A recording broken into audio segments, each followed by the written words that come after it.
Hello বন্ধুরা, আজ আমি তোমাদের জন্য এক্সপ্লেনেশন করতে চলেছি 2003 সালে মুক্তি পাওয়া ফ্যামিলি মিস্ট্রি মুভি হোলেস।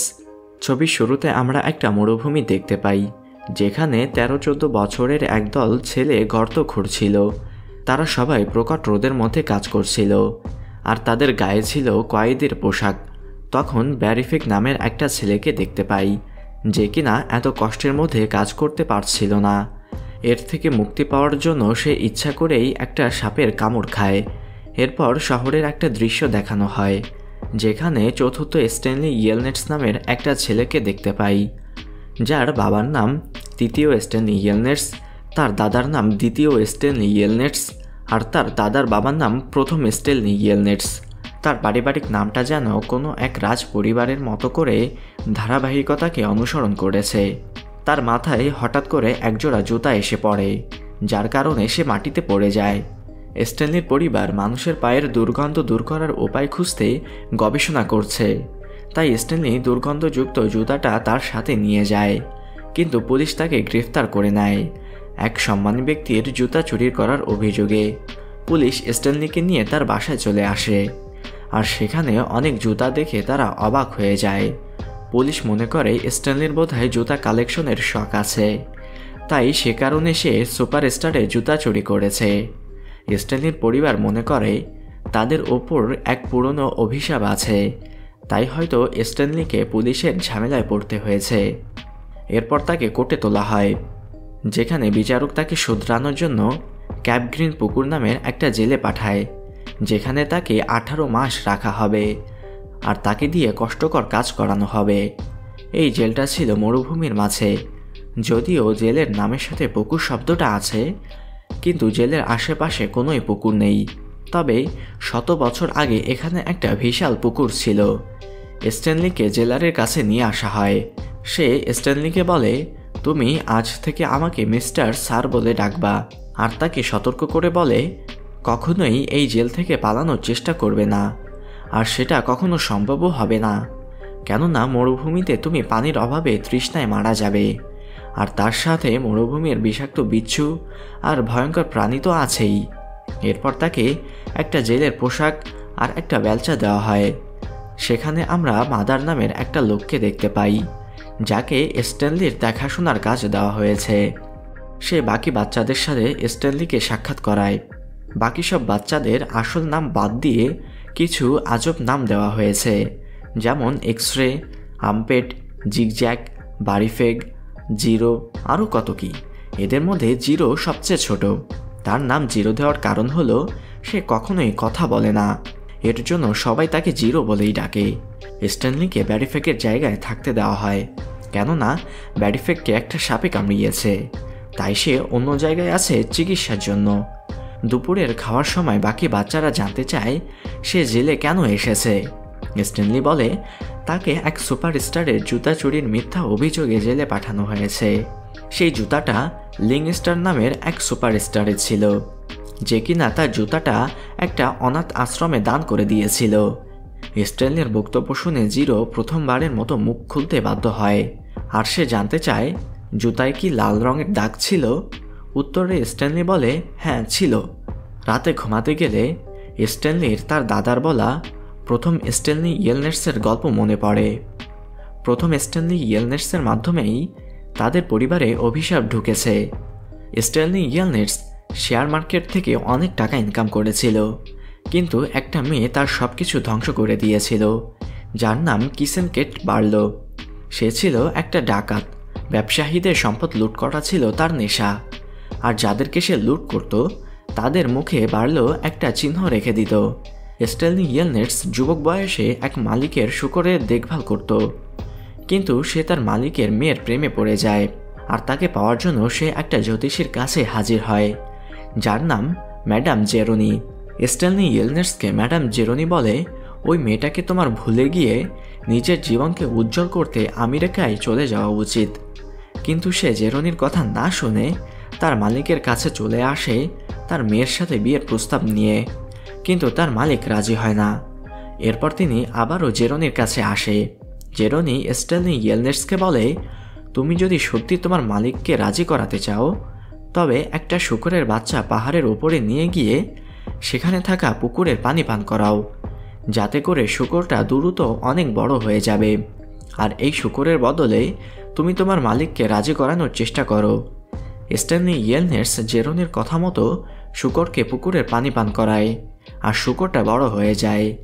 স্ট্যানলি ইয়েলনার্স শূকরটা নিয়ে তার মালিকের কাছে আসে, কিন্তু দুর্ভাগ্যক্রমে সেই সময় একটা মোটা আর মধ্যম বয়সী ব্যক্তিও এসেছিল একটা শূকর নিয়ে সেই মেয়েটাকে বিয়ে করতে। আর মেয়েটাও ছিল বোকা, সে ওই মোটা লোকটাকে বেছে নেয়। আর কোনো উপায় না থাকাতে স্ট্যানলি ইয়েলনার্স জেরনির কথা মতো আমেরিকার উদ্দেশ্যে রওনা হয়।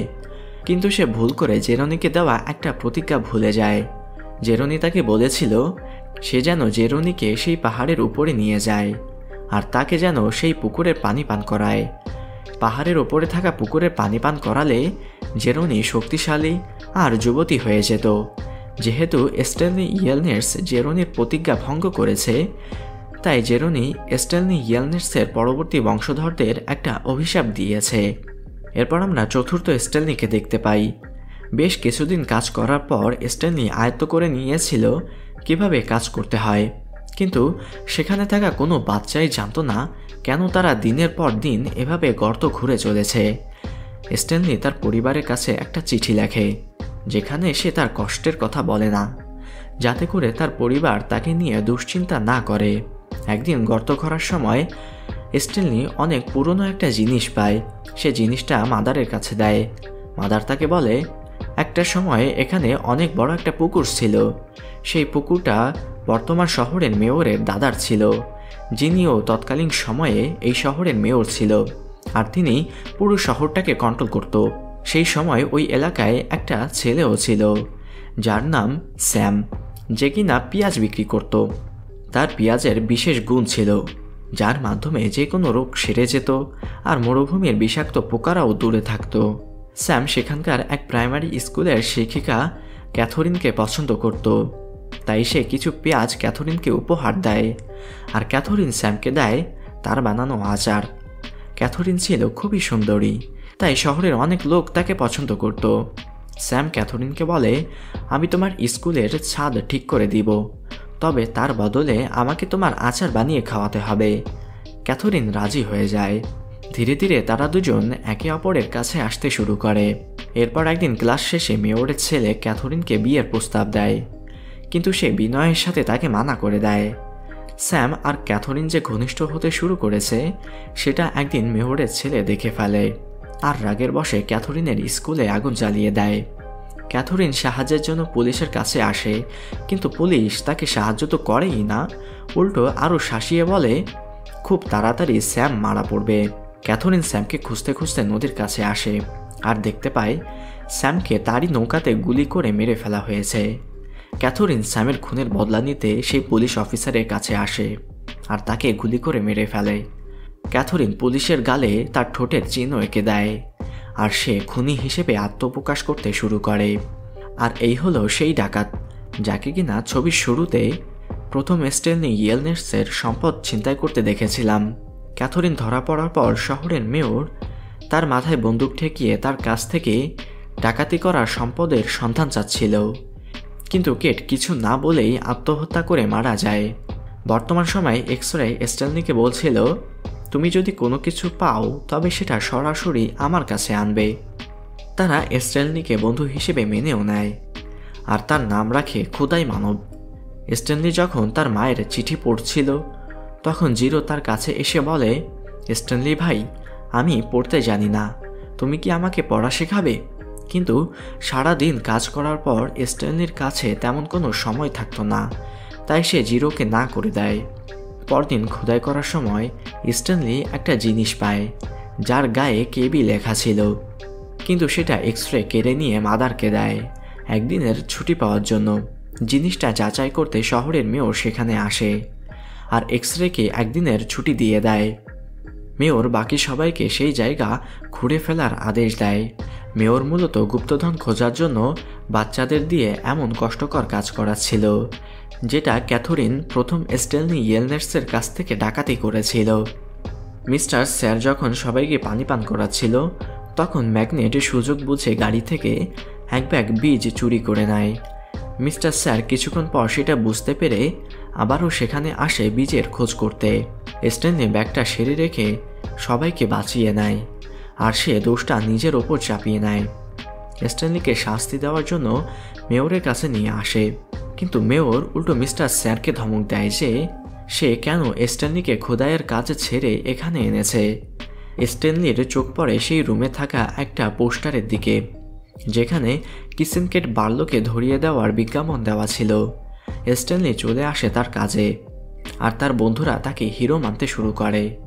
জিরোর সাথে কথা বলতে বলতে জিরো বলে তার আসল নাম হেক্টর জেরোনি, যে কিনা ম্যাডাম জেরোনির বংশধর।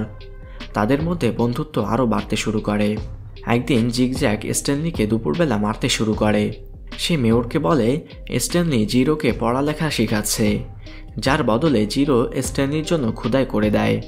স্ট্যানলি সবাইকে বলে জিরো খুবই মেধাবী, আমাদের উচিত তাকে লেখাপড়া শেখানো, যেটা শুনে মাদার জিরোকে অপমান করে। জিরো সেটা সহ্য করতে না পেরে ব্যালসা দিয়ে মাদারকে একটা বাড়ি দেয়, আর সে সেখান থেকে মরুভূমির দিকে পালিয়ে যায়। স্ট্যানলি তার বন্ধুকে হারিয়ে উদাস হয়ে পড়ে। পরদিন স্ট্যানলিও জিরোকে খোঁজার জন্য পালিয়ে যায়। প্রখর রোদে অনেকক্ষণ হাঁটার পর সে জিরোকে পেয়ে যায়। জিরো একটা পুরনো নৌকার নিচে আশ্রয় নিয়েছিল। তারা দুজন কিছু দূরে পাহাড় দেখতে পায়। পাহাড় দেখে তাদের দুজনেরই কিছু স্মৃতি মনে পড়ে। তাদের মনে হয় এই পাহাড়ের সাথেই তাদের পরিবারের পুরনো ইতিহাস জড়িয়ে আছে, আর তার সন্ধান করার জন্য তারা পাহাড়ের চূড়ায় ওঠার সিদ্ধান্ত নেয়। উপরে ওঠার সময় স্ট্যানলি হাত ফসকে পড়ে যাচ্ছিল, কিন্তু জিরো তার বেলচার সাহায্যে তাকে বাঁচিয়ে নেয়, যার কারণে জিরোর হাতের চামড়া ছিলে যায়। জিরো ইতিমধ্যে খুবই ক্লান্ত হয়ে যায়, আর সে চলতে পারছিল না। তখন জিরো স্ট্যানলিকে বলে, তোমাকে আমার ভুলের কারণেই জেলে আসতে হয়েছে। সেই জুতা জোড়া আমি চুরি করে এনেছিলাম, আর ধরা পড়ার ভয়ে আমি সেটা ফেলে দিয়েছিলাম। আর এটা বলেই সে বেহুশ হয়ে যায়। স্ট্যানলি তাকে ঘৃণা না করে জিরোকে তার পিঠে নিয়ে পাহাড়ের চূড়ায় চড়তে শুরু করে। তবে মনের অজান্তেই প্রথম স্ট্যানলি ইয়েলনেটসের দেওয়া প্রতিজ্ঞা পূরণ করছিল। স্ট্যানলি জিরোকে পাহাড়ে থাকা সেই পানি পান করায় যেটা ম্যাডাম জেরোনি পান করতে চেয়েছিল। স্ট্যানলির বাবাও অবশেষে একটা ঔষধ আবিষ্কার করতে সক্ষম হয়। ওদিকে জেলে স্ট্যানলির উকিল চলে আসে স্ট্যানলি নির্দোষ প্রমাণ হওয়াতে তাকে ফিরিয়ে নিয়ে যেতে, কিন্তু স্ট্যানলি তো পালিয়ে গিয়েছিল। অন্যদিকে স্ট্যানলি আর জিরো সেই গর্তে চলে আসে যেখানে স্ট্যানলি একটা স্টিল পেয়েছিল, কেননা স্ট্যানলি এতক্ষণে প্রথম স্ট্যানলি ইয়েলনেটসের গল্প আর মেয়রের রুমে থাকা ক্রিমিনাল ক্যাথরিনের ওয়ান্টেড অ্যাড দেখে হিসাব মিলিয়ে নিয়েছিল তার পারিবারিক গুপ্তধনের কথা। তারা সেখানে একটা গুপ্তধনের বক্স পায়, তবে মেয়র সেটা নিজের বলে দাবি করে, কিন্তু তার সেই দাবি টিকতে পারে না স্ট্যানলির উকিলের কাছে, কেননা সেই বক্সে স্ট্যানলি ইয়েলনেটসের নাম লেখা ছিল। তাই স্ট্যানলিকে তার পারিবারিক সম্পত্তির সাথে জেল থেকে ছেড়ে দেওয়া হয়, আর শহরের মেয়র শহর তার লোকদের আটক করা হয়, কেননা তারা শাস্তির নামে নিজ স্বার্থ চরিতার্থ করতে চাচ্ছিল। জিরো আর স্ট্যানলি তাদের পরিবার নিয়ে খুবই আনন্দে দিন কাটাতে শুরু করে। আর হ্যাঁ, স্ট্যানলি তার পারিবারিক সম্পত্তির কিছু অংশ কিন্তু জিরোকেও দিয়েছিল। আর এখানেই শেষ হয়ে যায় আমাদের আজকের ছবিটি। বন্ধুরা, আমার আজকের এক্সপ্লেনেশনটি কেমন লেগেছে জানাতে পারো কমেন্ট করে। দেখা হবে নতুন কোনো পর্বে। ততদিন ভালো থেকো, সুস্থ থেকো, আর আমার সাথে শেষ অবধি থাকার জন্য তোমাকে অসংখ্য ধন্যবাদ।